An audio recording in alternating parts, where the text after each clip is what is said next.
Iran will choose a new president Friday after 8 years of Mahmoud Ahmadinejad's leadership. How might it change the course of the Islamic Republic? The Post's Jason Rezaian is in Tehran and joins us now by Skype. Always a treat to be able to make that connection, Jason. Good to see you. It's great to be on. Thanks for having me. One thing people like to say, especially from afar, is these elections may be important, but the country is ultimately run by the supreme leader and the clerics that are believed to run the country. To what extent is that still the case? Is that changing at all? Well, I think that's changing a bit. I think there are obviously lots of clerics in leadership positions, and it's an Islamic republic. I mean, it's a theocracy. But the sway that the clergy has over normal people is diminishing. Is there a clear why to why that's changing? Is it just a splintering within the group? Is it because of modernizing of the rest of the population?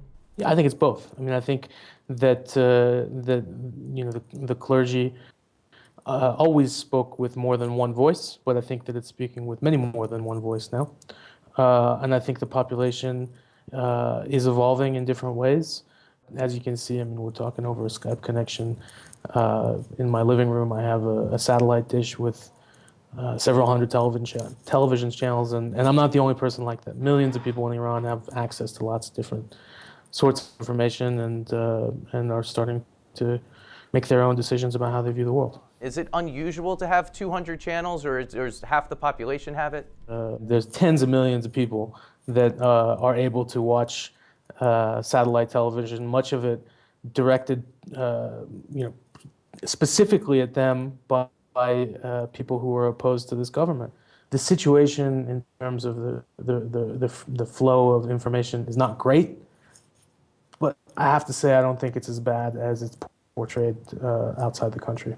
Almost certainly the number one issue from a U.S. perspective in relation to Iran are their nuclear ambitions.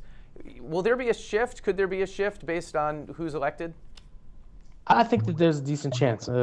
Two of the candidates are intimately involved and aware with the nuclear file. One is the current lead nuclear negotiator, Saeed Jalili, and the other is the most moderate or reform-minded candidate, who was the former negotiator under the reformist president Khatami, a guy by the name of Hassan Rouhani. And their positions on the nuclear issue are night and day. And Jalili is running on a platform of resistance in every way. I mean, resistance to the West, a resistance economy, which means trying to build up domestic production and decrease imports. His platform was skewered by the other candidates, who basically said that in his time as the nuclear negotiator, Iran has made no progress. So I think that there's a sliver of hope that the tone of rhetoric on the nuclear issue will at least change. But again, ultimately, as you alluded to earlier, the supreme leader is still the ultimate decision maker on these things. But diplomats play a role, and the way they deliver a message and the message that they deliver is invariably going to be different because these are different people. Okay.